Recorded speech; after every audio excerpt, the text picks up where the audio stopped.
ماشاء اللہ لا حول ولا قوۃ الا باللہ العلی العظیم حسبنا اللہ ونعم الوکیل نعم المولا ونعم النصیر اعوذ باللہ من الشیطان اللعین الرجیم بسم اللہ الرحمن الرحیم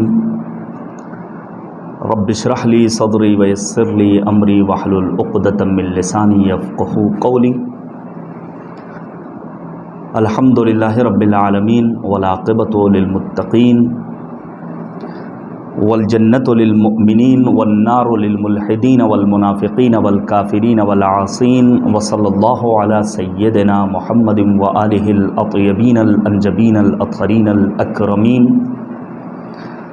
المعصومین المظلومین المنتخبین المنتجبین الذین اذھب اللہ عنہم الرجس وطہرہم تطہیرا اللہم صلی علی محمد وآلہ محمد واللعنۃ الدائمۃ الباقیۃ علی اعدائہم اجمعین من الآن الی قیام یوم الدین آمین یا رب العالمین اما بعد فقد قال اللہ تبارک و تعالی فی القرآن الحکیم وهو اصدق الصادقین وقولہ الحق بسم اللہ الرحمن الرحیم ومن آیاتہ ان خلق لکم من انفسکم ازواجا لتسکنوا الیہا وَجَعَلَ بَيْنَكُمْ مَوَدَّةً وَرَحْمَةً إِنَّ فِي ذَلِكَ لَآيَاتٍ لِقَوْمٍ يَتَفَكَّرُونَ۔ اولاً میں خداوند کریم کا شکر گزار ہوں کہ اس نے یہ توفیق عطا کی کہ ماہ مبارک رمضان کے ان عظیم لمحات اور ساعات میں آپ جیسے صاحبان دل کے سامنے چند عرائض پیش کر سکوں۔ ثانیاً شکر گزار ہوں المومل کلچرل فاؤنڈیشن کے روح رواں جناب مولانا احتشام الحسن صاحب اللہ کا کہ انہوں نے یہ موقع فراہم کیا۔ بہترین گفتگو آپ علماء کرام کی سنتے رہے ہیں اور انشاءاللہ آئندہ برسوں میں اور آئندہ زمانے میں بھی یہ سلسلہ جاری و ساری رہے گا۔ اہم موضوع ہے خوشحال گھرانہ۔ آپ جانتے ہیں آج کے دور میں جب کہ گھر گھرانے میں وہ پہلے جیسی رونقیں نہیں رہیں، ظاہری اعتبار سے لوگوں نے اپنے گھروں کو ڈیکوریٹ تو کر لیا ہے، آرٹیفیشل لائٹ لگا کر کے، اچھے پردے آویزاں کر کے، لیکن وہ صمیمیت، وہ الفت، وہ محبت، وہ دل گرمی، وہ رافت، وہ عطوفت جو ماضی میں نظر آتی تھی وہ آج نظر نہیں آ رہی ہے۔ ہر ایک اپنے آپ میں مست و مگن ہے۔ میں علماء کرام کی زندگی کا مطالعہ کر رہا تھا، بالخصوص اپنے مراجع اعظام کا اور بزرگ مجتہدین کا، تو ماہ مبارک رمضان کے سلسلے میں بعض ان بزرگ علماء کی جو روش نظر آئی وہ قابل پیروی ہے۔ مثلا علامہ طباطبائی رضوان اللہ تعالی علیہ صاحب تفسیر المیزان ماہ مبارک رمضان میں دعائے سحر اپنے گھر والوں کے ساتھ بیٹھ کر پڑھتے تھے۔ بعض مراجع اعظام ان کا طریقہ کار یہ تھا کہ ماہ مبارک رمضان میں وقت افطار سب سے پہلے وہ حرم معصومہ قم تک پہنچتے تھے، زری کا بوسہ لیتے تھے، گھر آتے تھے اول وقت نماز اور پھر افطار اہل خانہ کے ساتھ۔ اسی لیے برکت کے لیے جن چیزوں کو ذریعہ قرار دیا گیا ہے ان میں ایک سبب اور ذریعہ یہ ہے کہ اہل خانہ ایک ساتھ بیٹھ کر کے دسترخوان پر کھانا نوش کریں تاکہ گھر میں وہ محبت، الفت اور صمیمیت باقی رہے اور وہ خوشحال گھرانہ جس کی آج ضرورت ہے وہ معرض وجود میں آ سکے۔ قرآن کریم میں پروردگار عالم نے شادی کو اپنی نشانیوں میں سے ایک نشانی قرار دیا، وَمِنْ آیَاتِهِ أَنْ خَلَقَ لَكُم مِّنْ أَنفُسِكُمْ أَزْوَاجًا لِتَسْكُنُوا إِلَيْهَا، اور شادی کا مقصد بھی بیان کیا۔ فقط جنسی خواہشات کا حصول مقصد نہیں، وہ ایک ذریعہ ہے، وہ ایک ذریعہ ہے۔ جنسی خواہشات پر جائز طریقے سے قابو پانا اس کے لیے شادی ایک بہترین ذریعہ ہے، وگرنہ آج کے دور میں جبکہ جدت کے نام پر، فیشن کے نام پر، ویسٹرن کلچر کو اپناتے ہوئے انسانی سماج LGBT کمیونٹی کی طرف دوڑ رہا ہے۔ اب آپ سوچیں گے یہ کیا ہے؟ پروردگار عالم نے انسانی فطرت میں کچھ خواہشات قرار دی ہیں۔ مرد اگر یہ چاہتا ہے کہ ان خواہشات کو حاصل کرے تو اسے اپنے مد مقابل یعنی کسی فیمیل کے پاس جانا چاہیے، فیمیل کو میل کے پاس آنا چاہیے، لیکن موجودہ دور میں طریقہ بدل گیا فیشن کے نام پر۔ خاتون جب اپنی خواہشات کو پانا چاہتی ہے تو اسے مرد کی تلاش نہیں ہوتی ہے، بلکہ فیشن کے نام پر وہ جاتی ہے خاتون کے فراق میں، مرد کے فراق میں، اور اسے ترقی یافتہ دور کا نام دیا گیا۔ یہ ایک مفصل سلسلے گفتگو ہے اور اس موضوع پر گفتگو ہونا چاہیے۔ میں پھر گزارش کروں گا آپ تمام حضرات سے، الحمدللہ اچھے علماء آپ کو نصیب ہوئے ہیں اور یہ سعادت ہے آپ لوگوں کی۔ ہمارے یہاں علماء کرام نے دعا کے موضوع پر بہت کام کیا ہے، ماضی بعید سے لے کر ماضی قریب تک اور حال تک۔ ہمارے یہاں دعاؤں پر ابھی نظر صاحب نے بیان کیا کہ وہ 4 قل ہر انسان کے گھر میں موجود ہیں، اگرچہ قرآنی سورے ہیں لیکن استعمال کس لیے ہوتے ہیں؟ ہر گھر میں ایک الگ چھوٹا سا کتابچہ 4 قل پر مشتمل موجود ہے۔ وظائف الابرار ہر گھر میں موجود ہے، لیکن ہمارے یہاں جن ٹاپکس اور جن موضوعات پر کام نہیں ہوا ہے ان میں ایک کام یہی ہے، زن و شوہر کی باہمی زندگی، کیسے خوشحال زندگی بسر کر سکتے ہیں، بچوں کی واقعی اسلامی اور انسانی تربیت۔ آپ تلاش کر لیجئے کتنے علماء نے کام کیا ہے اس موضوع پر، کتنی کتابیں لکھی گئی ہیں۔ لہذا ضرورت ہے کہ آج کے سماج میں، آج کے معاشرے میں، وگرنہ اگر آپ اپنے اطراف میں، اپنے اکناف میں، اپنے محلے میں، اپنے گھر گھرانے میں دیکھیں تو آپ کو نظر آ جائے گا کہ شادی کے بعد جوان بجائے اس کے کہ خوشحالی کی طرف آگے بڑھے، اس کے ہاں غم ہے، اس کے ہاں کورٹ ہے، کچہری ہے، تھانہ ہے، کوتوالی ہے، اور آپس میں جدائی ہے، اور پھر نوبت طلاق تک۔ اور اب تو نوبت یہاں تک آ گئی ہے کہ مرد بآسانی خاتون کے اوپر اپنا ہاتھ اٹھا لیتا ہے، نتیجے میں گھر گھرانے کا شیرازہ منتشر ہو جاتا ہے۔ ایسے میں تعلیمات قرآن مجید اور تعلیمات اہل بیت طاہرین ہمارے لیے آئیڈیل اور مشعل راہ اور نمونہ عمل ہیں۔ آپ توجہ کیجئے گا، میں چند ایک باتیں بیان کرنا چاہتا ہوں۔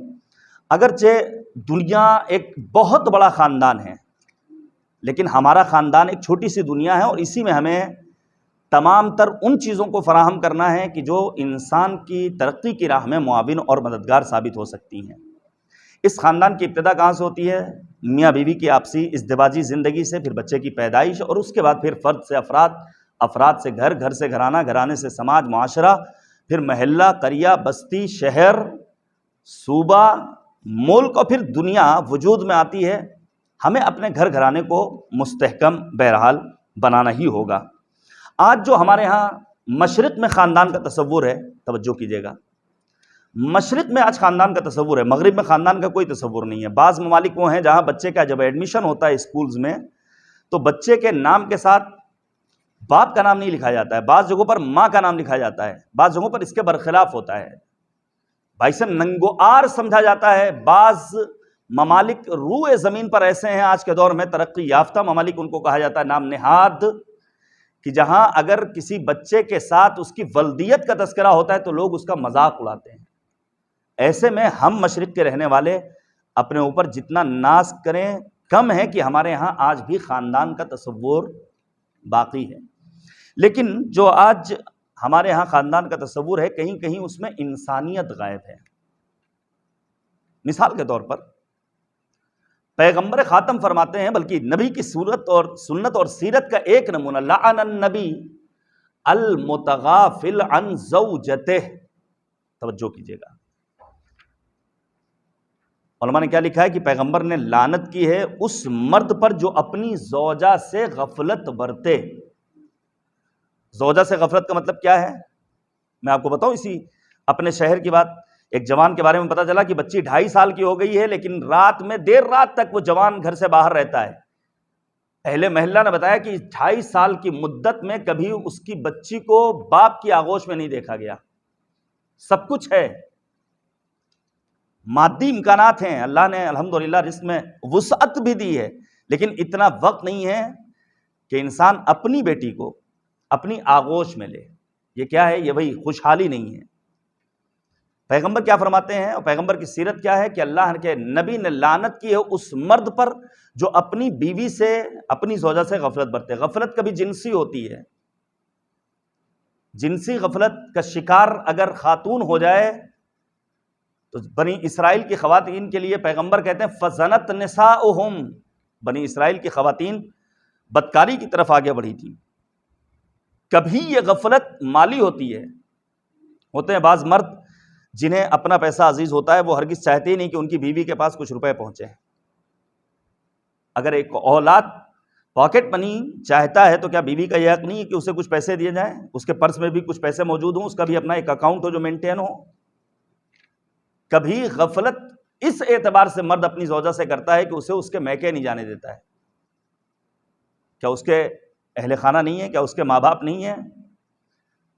بعض مرد وہ ہوتے ہیں جو اپنی زوجہ کو تانا دیتے ہیں اور باتیں سناتے ہیں، تمہارے باپ نے دیا ہی کیا، تھا ہی کیا. جبکہ روایات معصومین میں، احادیث معصومین علیہم الصلوۃ والسلام میں صراحت سے اس بات کی نہی کی گئی ہے اور منع کیا گیا ہے، خبردار، اس سے اسے بھی تکلیف ہوگی اور اس کے مرحوم باپ کو بھی تکلیف ہوگی. آج جو خاندان کا تصور ہے اس میں کہیں کہیں انسانیت نہیں ہے، کہیں امت نہیں ہے، کہیں خاندان تو ہے لیکن کمزور طبقات کا خیال رکھنے کی کوئی عادت نہیں ہے. ایسا آج خاندان ہے جہاں پڑوسیوں کے حقوق کی کوئی رعایت نہیں کی جاتی ہے.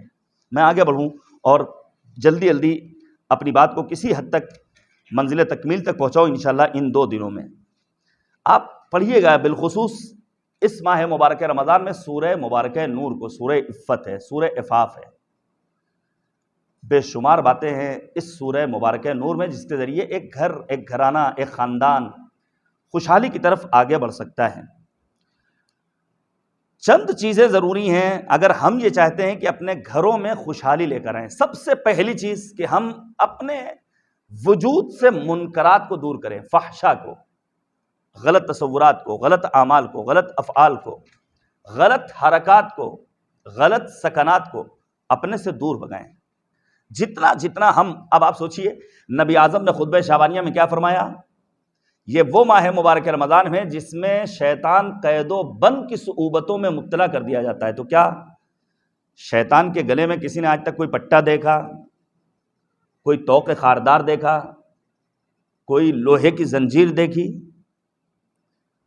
شیطان قید و بند میں، اس کے باوجود بعض افراد نہ روزہ رکھتے ہیں، نہ ماہ مبارک رمضان کی حرمت کا پاس و لحاظ رکھتے ہیں، نہ روزے داروں کا احترام کرتے ہیں سماج میں ایسے افراد. ٹھیک ہے، کسی وجہ سے اگر آپ کے اوپر شریعت نے روزہ ساقط قرار دیا ہے تو آپ اپنے گھر میں رہیے، سکون اور اطمینان کے ساتھ تا حد ممکن روزہ اور ماہ مبارک رمضان کا احترام کیجیے. شیطان اچانک کسی کے اوپر قبضہ نہیں جما لیتا ہے. قرآن مجید میں 9 سورے ایسے ہیں جن کی ابتدا پروردگار نے دشمن شناسی سے کی ہے. ان میں ایک سورہ میں نام دے رہا ہوں، سورہ مبارکہ ممتحنہ. شیطان کو پروردگار نے عدو مبین کا نام دیا ہے. تو کیا شیطان اچانک کسی کے اوپر قبضہ پا لیتا ہے؟ وہ بدبخت انسان جس نے اپنا نام بدلا، دھرم پریورتن کر لیا، جو جیل کی سلاخوں کے پیچھے، کیا ایک دن میں تبدیل ہو گیا؟ نہیں، شیطان پہلے مکروہات کو بندگان خدا کے سامنے بہت ہلکا بنا کر پیش کرتا ہے. ایک مکروہی عمل تو ہے، اور پھر جب مکروہات کا انسان عادی ہو جاتا ہے تو اب اس کے یہاں پھر محرمات کی پرواہ نہیں رہ جاتی ہے. بالکل اسی طرح جس طرح ایک تالا تو ہوتا ہے جو میڈ ان چائنا ہوتا ہے، آپ نے چابی لگائی اور تالا فوراً کھٹ سے کھل گیا. ایک انٹرلاک ہوتا ہے جو ہمارے گھروں کے مین گیٹ میں ہوتا ہے، وہ چند مرحلوں میں 5-10 مرتبہ چابی کو گھمانا پڑتا ہے. شیطان اسی طرح مرحلہ بمرحلہ بندگان خدا کو اپنے قبضے قدرت میں لیتا ہے اور پھر ان کے اوپر غالب آ جاتا ہے. پھر انسان بظاہر انسان رہتا ہے لیکن نہ آنکھیں اس کی ہوتی ہیں، نہ کان اس کا ہوتا ہے، نہ وجود اس کا ہوتا ہے، نہ سوچنے اور سمجھنے کی صلاحیت اس کے ہاں باقی رہ جاتی ہے. سب سے پہلی ذمہ داری خوشحالی کی خاطر ہماری یہ ہے کہ ہم اپنے آپ کو منکرات سے زیادہ دور کرتے چلے جائیں. ہمارے اور آپ کے 8ویں امام سامن الحجج حضرت امام علی رضا علیہ السلام، مولا امام رضا نے اپنے جد امیر المؤمنین سے ایک روایت پیش کی، توجہ کیجئے گا. امیر المؤمنین فرماتے ہیں خیر نسائکم الخمس، عورتوں میں 5 طرح کی خواتین وہ ہیں جو بہترین خواتین ہیں. دیکھیے یہ ہمارے سماج کا المیہ ہے کہ خواتین کو بہت گری نگاہ سے دیکھا گیا، جبکہ اگر آپ خواتین کا جب کبھی بھی تذکرہ ہوگا تو خواتین میں کچھ ایسی مثالی خواتین آپ کو نظر آئیں گی کہ کائنات میں جن کی نظیر نہیں ملتی ہے.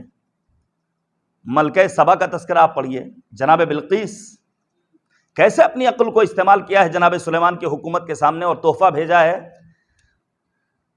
اور بہت آسان طریقہ ہے، کسی کو اگر آپ دام فریب میں گرفتار ہوتے ہوئے دیکھیے کہ اگر وہ ہر جگہ سے آنے والے تحفے کو قبول کر لے، یہ نہ دیکھا کہاں سے آ رہا ہے، اس کے پیچھے کون سی فکر کار فرما ہے، تو سمجھ جائیے کہ انسان کیپچر ہو رہا ہے. جب جناب سلیمان نے توحید کا پرچار کیا اور بلقیس نے اپنے مشاوروں کو بلایا کہ بھائی ایسے موقع پر ہم کریں تو کیا کریں، سب نے کہا حملہ کر دیتے ہیں. کہا نہیں، پہلے ہم ایک تحفہ بھیجتے ہیں. اب سوچیے آپ، تحفہ بھی اگر ملکہ سبا کی جانب سے جناب سلیمان تک پہنچے گا، کوئی چھوٹا موٹا تحفہ نہیں ہوگا، بڑا تحفہ ہوگا. لیکن جناب سلیمان نے اس تحفے کو قبول نہیں کیا، اور اس موقع پر اپنی عقل کو استعمال کر کے ایک خاتون نے خود بھی موحد اپنے آپ کو بنا لیا اور اپنی تمام امت کو، اپنے تمام چاہنے والوں کو، اپنی تمام رعایا کو پرچم توحید کے نیچے لا کر کھڑا کر دیا. اور آگے بڑھیے، ایک نام اور دے رہا ہوں، جناب نفیسہ خاتون.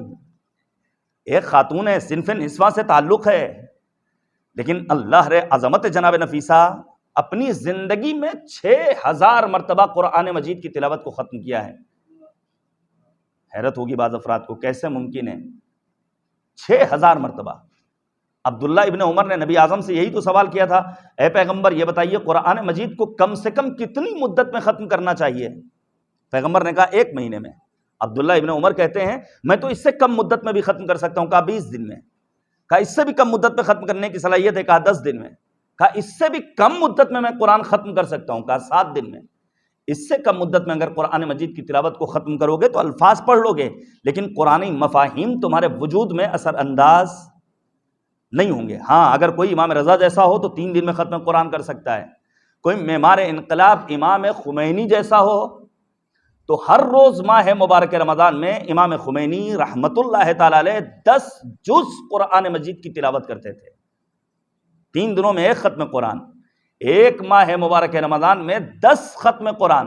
تو اس کے لیے امام خمینی کی بصیرت چاہیے، اس کے لیے امام خمینی کا عرفان چاہیے، ہر انسان کے بس کی بات نہیں ہے. عزیزان گرامی، خواتین کا بھی احترام کیا جانا چاہیے، اور پھر خواتین میں ایک بڑی تعداد ہے، یہ خود ایک موضوع ہے.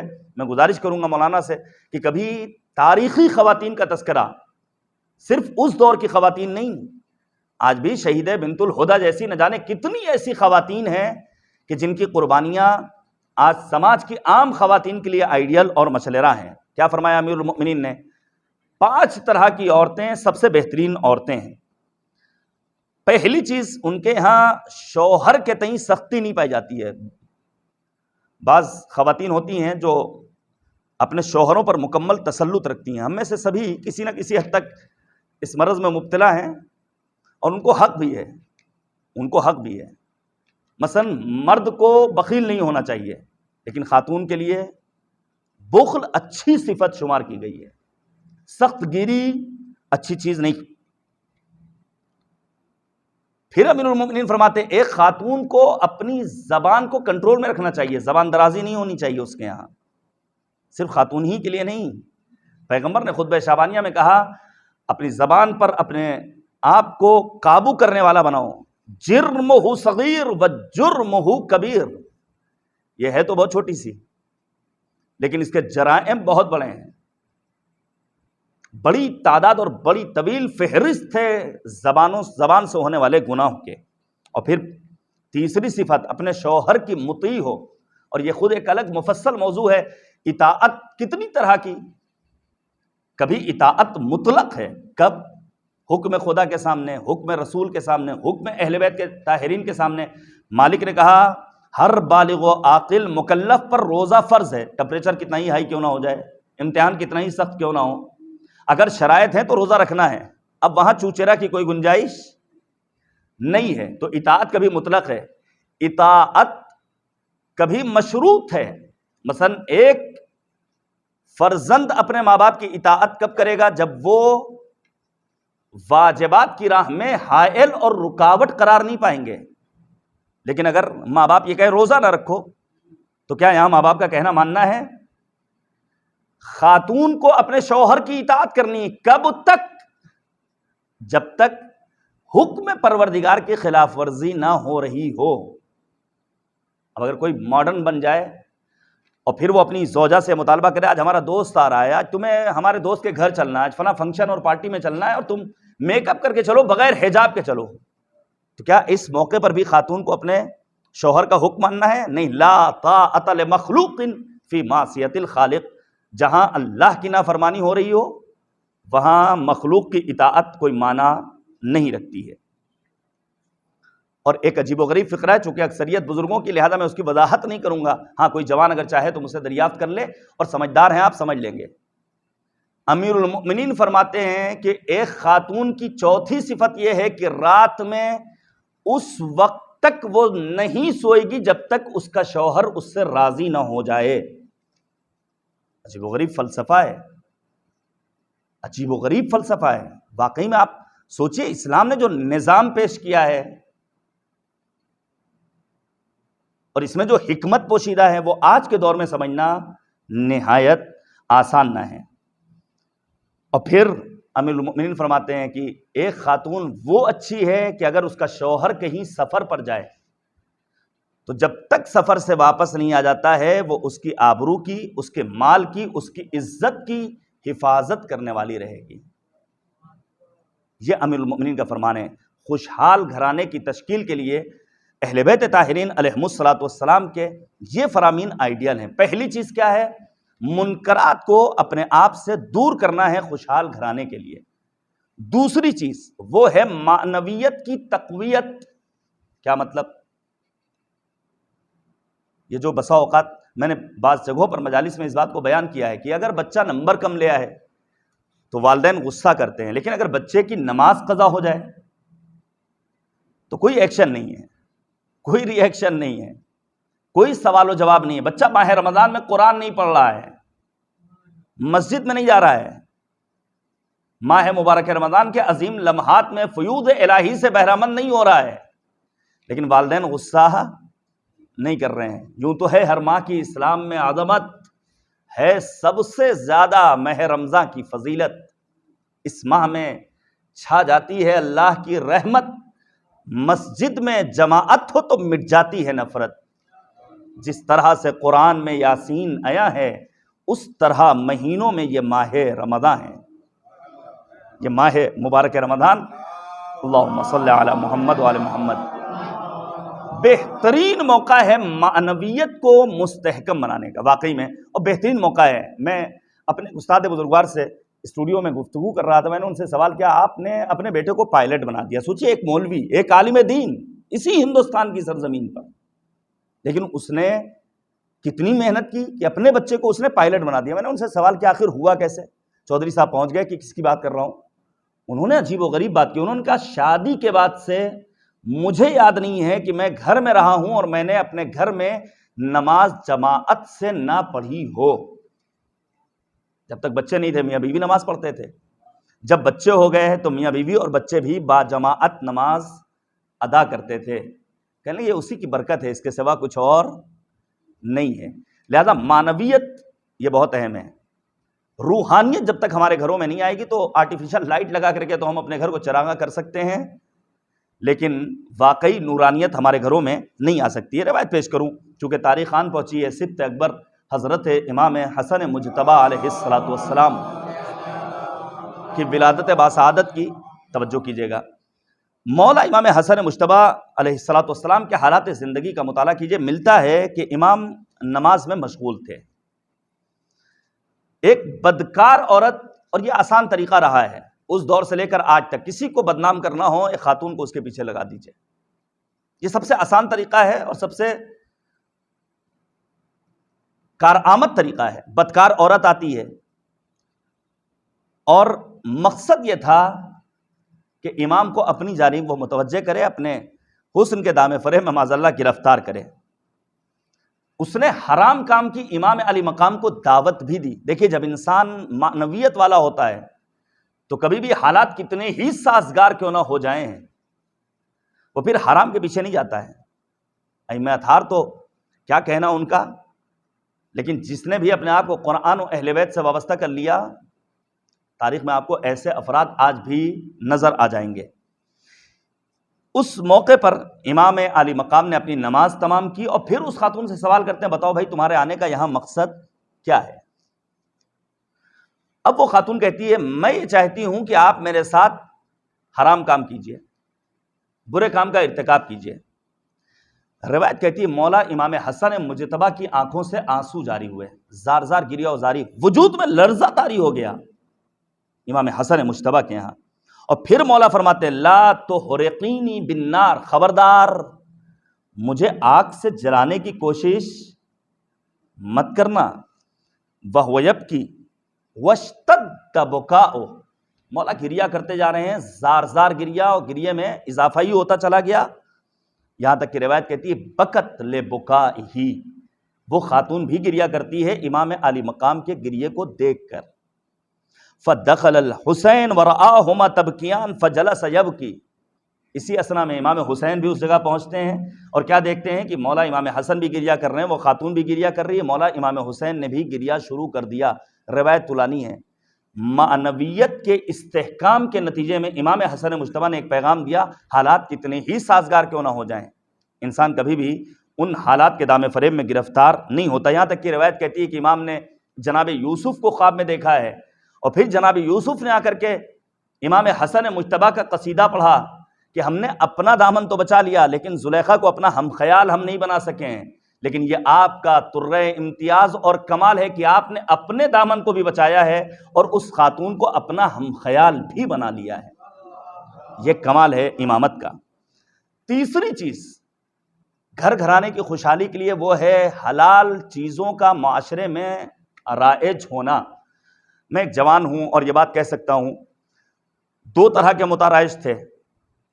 خلیفہ دوم نے آنے کے بعد کیا کہا، میں ایک کو حرام قرار دیتا ہوں، اس نے قولی طور پر متع کو حرام قرار دیا، لیکن آج سماج نے، معاشرے نے، سوسائٹی نے، ہم نے اور آپ نے، ہم جیسوں نے عملی طور پر اسے حرام قرار دیا ہے۔ نتیجہ شاید آپ اسے بہتر سمجھ سکتے ہوں، آپ جا کر کے دیکھیے گا، ڈاکومنٹریز بنی ہیں ان خواتین کے سلسلے میں جنہوں نے اپنے آپ کو جسم فروشی کی منزلوں تک پہنچایا ہے، بڑی آسانی سے گلف کا سفر کرتی ہیں اور کچھ پیسوں کے عوض وہ اپنے آپ کو فروخت کر دیتی ہیں اور پھر چلی آتی ہیں تھوڑے سے پیسوں کے حصول کی خاطر۔ جب تک سماج میں جائز لذتوں کے حصول کا راستہ ہموار نہیں ہوگا اور سماج میں حلال چیزیں رائج نہیں ہوں گی، اس قسم کی مشکلات برقرار رہیں گی۔ اگر ایک خاتون اس دنیا سے رخصت ہو جائے تو مرد کو یہ حق ہے، ادھیکار ہے کہ وہ دوسری شادی کر لے۔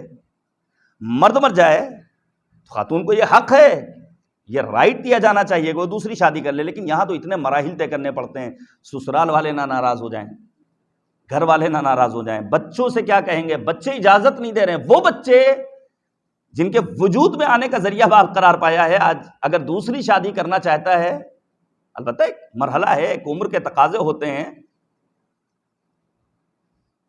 پھر ہمارے یہاں سماج میں کتنی بندشیں ہیں، اچھا 40واں ہو جائے، پھر چھمائی ہو جائے، پھر برسی ہو جائے، اچھا 2 برس گزر جائیں۔ میں بجرت کہہ سکتا ہوں تنہا ذات سرکار سید الشہداء حضرت ابو عبداللہ الحسین علیہ السلام کی ہے، جن کے لیے چہلم کا لفظ آیا ہے، باقی کسی معصوم کے لیے چہلم کا لفظ نہیں ہے۔ 40واں کسی اور کے لیے قابل تصور نہیں ہے، لہٰذا یہ 40واں اور چھمائی اور برسی انہیں نظر انداز کرنا چاہیے۔ اور معصومین کی سیرت میں ملتا ہے کہ بیوی کا انتقال ہوا، زوجہ کے انتقال کے بعد دوسری شادی کا فوراً امام معصوم نے انتظام کیا ہے۔ روایت سنیے، مجھے ختم بھی کرنا ہے۔ نبی اعظم کے پاس ایک شخص آتا ہے، پیغمبر نے اس سے سوال کیا الک زوجہ، کیا تمہارے پاس زوجہ موجود ہے، تم شادی شدہ ہو؟ راوی کہتا قلت لا، میں نے کہا نہیں، میں نے شادی نہیں کی ہے، میرے پاس زوجہ موجود نہیں ہے۔ الک جار، یا کوئی کنیز؟ راوی کہتا قلت لا، میں نے کہا نہیں۔ قال وانت صحیح مؤثر، تمہارے پاس امکانات بھی ہیں، تم جسمانی اعتبار سے، مادی لحاظ سے، ہر اعتبار سے ٹھیک ٹھاک ہو؟ قلت نعم، راوی کہتا جی ہاں میں ٹھیک ہوں، والحمدللہ، شکر کریم پروردگار کا۔ قال، پیغمبر فرماتے ہیں فَإِنَّكَ إِذًا مِّنْ إِخْوَانِ الشَّيَاطِينِ، اگر حالات بھی سازگار ہیں اور تمہارے اندر تمام صلاحیتیں موجود ہیں پھر بھی تم نے شادی نہیں کی ہے، پیغمبر کہتے ہیں تم شیطان کے بھائیوں میں سے ایک بھائی ہو۔ سوچیے آپ، ایک کنوارا انسان، ایک وہ انسان جس کو شادی کی ضرورت ہے، وہ شادی کی منزلوں تک اپنے آپ کو نہ پہنچائے۔ اسی لیے کہا گیا کہ تیسری چیز خوشحال گھرانے کے لیے جو ضروری ہے وہ ہے حلال چیزوں کا سماج اور معاشرے میں رائج ہونا۔ اب جب وہ پریشان ہوا ہے نبی اعظم کا یہ لہجہ سن کر، پھر وہ نبی سے کہتا ہے زوجنی قبل ان اقوم، اے پیغمبر میری شادی کر دیجئے آپ قبل اس کے کہ میں یہاں سے اٹھوں۔ نبی اعظم نے فرمایا زوجتک کریمہ بنت کلثوم الحمیری، میں نے تمہاری شادی کلثوم حمیری کے ساتھ کی ہے۔ اسی لیے قرآن کہتا ہے وَأَنكِحُوا الْأَيَامَ مِنكُمْ وَالصَّالِحِينَ مِنْ عِبَادِكُمْ وَإِمَائِكُمْ يَكُونُوا فُقَرَاءَ يُغْنِهِمُ اللَّهُ مِنْ فَضْلِهِ وَاللَّهُ وَاسِعٌ عَلِيمٌ۔ آج بزرگ ہمارے یہاں تشریف فرما ہیں، ایک زمانہ تھا جب 3 طرح کے کلچر پائے جاتے تھے۔ ایک کلچر روم کا تھا جو آج ہو گیا ہمارا مغربی کلچر، ایک کلچر عرب کا تھا، ایک کلچر فارس کا کلچر تھا۔ روم کے کلچر میں شادی کے موقع پر فقط ظاہری بیوٹی دیکھی جاتی تھی، خوبصورتی کتنی ہے، اور آج بھی ایسا ہی ہے۔ عرب سماج میں شادی کے موقع پر فقط ٹکر کے خاندان کی تلاش رہتی تھی۔ آپ سوچئے جناب مقداد کی شادی کس سے ہوئی؟ کبھی آپ نے پڑھا تاریخ میں؟ جناب عبد المطلب کی پوتی کی شادی پیغمبر نے کس سے کی ہے؟ جناب مقداد سے۔ جناب مقداد کون تھے؟ عبد المطلب کون تھے؟ رئیس قبیلہ۔ لیکن آج ٹکر کے خاندان کی وجہ سے نہ جانے کتنے جوان بغیر شادی شدہ زندگی بسر کر رہے ہیں۔ اور تیسرا سماج جو فارس کا سماج تھا، وہاں کیا تھا؟ وہاں صرف اور صرف دولت دیکھی جاتی تھی۔ ہمارے سماج میں ان 3 چیزوں کو فوکس کیا گیا، ظاہری خوبصورتی اور پھر خاندانی مسئلہ، اور یہ لفظ سخت ہے، یہ لفظ سخت ہے، میں پھر بیان کرنا چاہوں گا، لفظ سخت ہے اور معذرت چاہوں گا۔ ہڈیوں کی تلاش میں نکلنا چاہیے، لیکن اتنی زیادہ ہڈیوں کو تلاش نہیں کرنا چاہیے کہ پھر مسائل کھڑے ہو جائیں۔ کہا گیا ہے کہ اچھے خاندان میں، اچھے قبیلے میں شادی کا انتظام کرو، تاکید کی گئی ہے، لیکن ساتھ ہی ساتھ یہ بھی کہا گیا ہے کہ اگر کسی کے اخلاق سے، کسی کے دین سے تم متاثر ہو رہے تو بسم اللہ۔ میں آپ کے سامنے پیش کروں مثلا شہید چمران، مصطفیٰ چمران، پڑھیے ان شہداء کی زندگی کو۔ شہید چمران سر پر بال نہیں تھے جیسے بعض افراد یہاں پر ہیں۔ شہید مصطفیٰ چمران کی شادی امام موسیٰ صدر نے کروائی۔ خاتون آ کر بیٹھی ہے، شہید چمران سے گفتگو ہوئی، گھر کے اندر واپس گئی اور مکمل حیا اور وقار کے سائے میں پیغام بھجواتی ہے کہ مجھے یہ رشتہ منظور ہے، مجھے یہ رشتہ۔ شہید چمران اس پیغام لانے والے سے کہتے ہیں جا کر کے بتا دینا میرے سر پر بال نہیں ہیں، بعد میں کوئی مسئلہ نہ ہو۔ سنیں گے جواب، وہ خاتون کیا جواب دیتی ہے؟ وہ خاتون کہتی ہے شہید مصطفیٰ چمران کے سلسلے میں جا کر مصطفیٰ چمران سے کہہ دینا میں ان کے ظاہری جسمانی وجود کی فریفتہ نہیں ہوئی ہوں، بلکہ ان کے روح دین نے مجھے اپنا گرویدہ بنا لیا ہے۔ یہ ہے کمال، یہ ہے دین، یہ ہے دین کی حاکمیت۔ بس میں ختم کر رہا ہوں، بہت ساری روایات، بہت ساری باتیں رہ گئیں۔ نبی اعظم فرماتے ہیں کہ قیامت کے دن اگر مجھ سے پوچھو کون مجھ سے زیادہ قریب ہوگا، زیادہ نمازیں پڑھنے والا، زیادہ چندہ دینے والا، زیادہ روزے رکھنے والا، پیغمبر کہتے ہیں احسنہم خلقا، جس کا اخلاق زیادہ اچھا ہوگا، وَأَلْتَفُهُمْ بِأَهْلِهِ وَأَنَا أَلْتَفُكُمْ بِأَهْلِهِ، وہ مجھ سے زیادہ قریب ہوگا جو اپنے گھر والوں کے ساتھ زیادہ نرم دل ہو، زیادہ مہربان ہو، زیادہ شفیق ہو، محبت و انسیت اور صمیمیت جس کے ہاں گھر والوں کے ساتھ زیادہ پائی جائے۔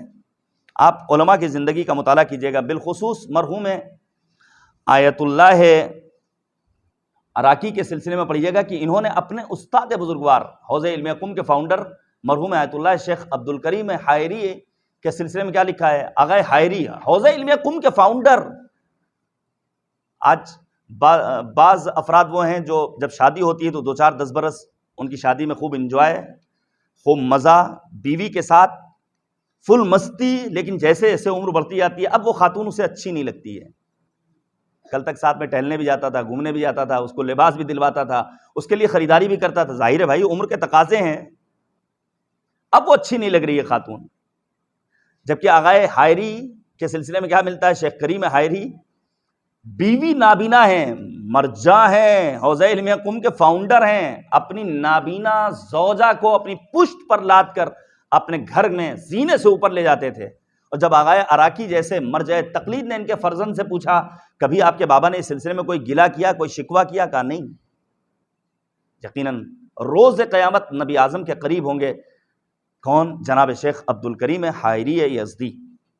آپ پڑھیے گا مرزا مرحوم آیت اللہ جواد تہرانی، عظیم شخصیت، اتنے عظیم عالم کہ ان کے بارے میں ملتا ہے یہ ایک روز اپنے گھر سے نکلے ابا قبا امامہ، اور کچھ دور آگے بڑھے تھے کہ یہ پھر اپنے ساتھیوں سے کہتے ہیں ذرا میں اپنے گھر سے ہو کر واپس آتا ہوں. سوچئے کتنا عظیم عالم ہے. گھر جاتے ہیں اور فوراً گھر سے واپس آ جاتے ہیں. ساتھیوں نے سوال کیا آپ گئے بھی اور اتنی جلدی واپس بھی آ گئے، کیوں گئے تھے؟ خیریت تو؟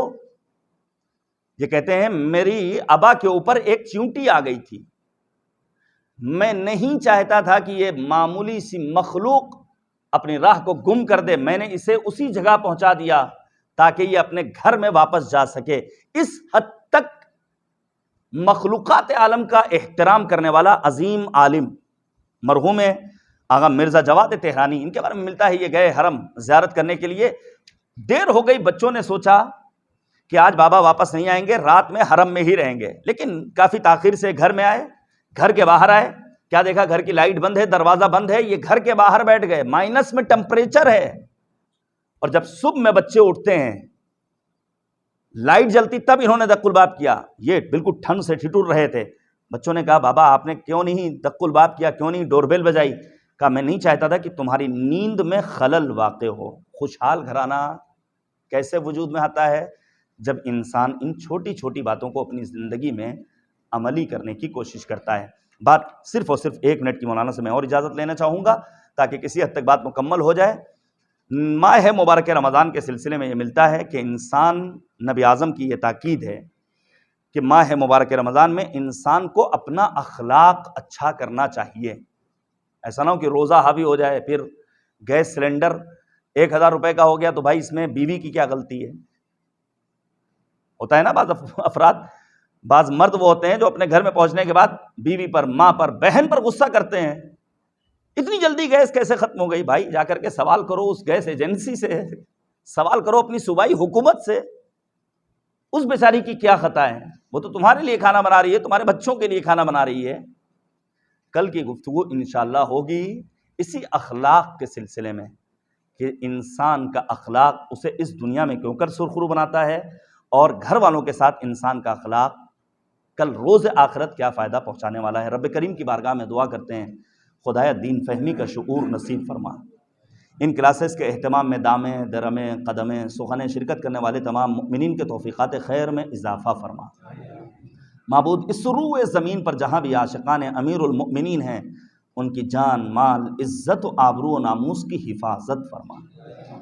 اے کریم پروردگار عشرہ اولا گزر گیا، ہمارے گناہوں کی مغفرت فرما.